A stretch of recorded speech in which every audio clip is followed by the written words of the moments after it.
guys, welcome po sa ating channel guys, sa Robert H Vlog guys.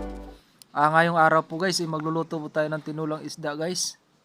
Ito na po pala guys, magpakulo po tayo ng tubig.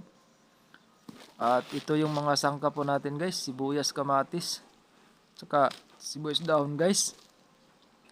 At papakuloyin lang po natin guys, mga ilang minuto po guys, para po yung maghiwalay-hiwalay na po yung kamatis guys. Ayan po.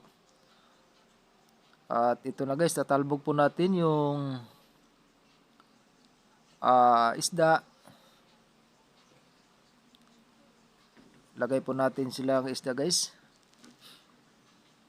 para lumasa na po sila guys. Lumasa na po yung sabaw.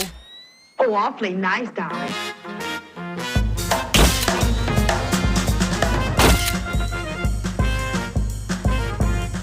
At pakuluin na po natin ng mga 10 minutes guys. At siyempre guys, huwag natin kalimutan yung pangtimplang ginisa mix. Yan, nalagyan na po natin guys.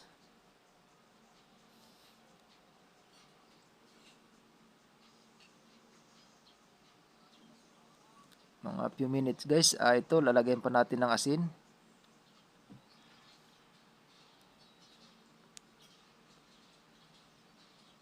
At siyempre guys, yung eggplant, lagay na rin natin, at saka kalabasa guys. O diba guys, masustansya na guys. Simpleng ulam, masustansya at masarap na po guys. Ayan guys. At ilagay na natin lahat guys. Mga 15 minutes guys. Ayan guys. Pwede na natin ilagay din ang malunggay with bunga ng malunggay guys. Ayan, lagay na natin lahat.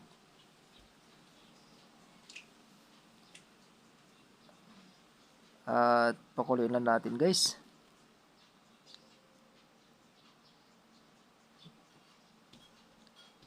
Ayan guys, o diba guys, masarap na, masustansya pa guys. Yan po ang ating paboritong ulam guys.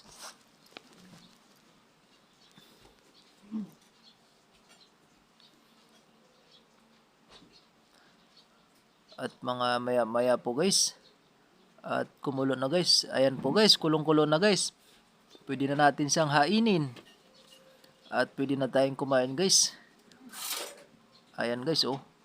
Lasang-lasa po yung isda dyan guys. At yung mga vegetable na nilagay natin guys, eggplant, malunggay, at kalabasa guys. O yan na po guys, masarap. At siyempre titimpla natin guys, baka maalat. At ayan na po guys, kulong-kulo na po siya guys. Pwede na natin siyang hainin. At siyempre guys, kakain na tayo guys pag nahain na.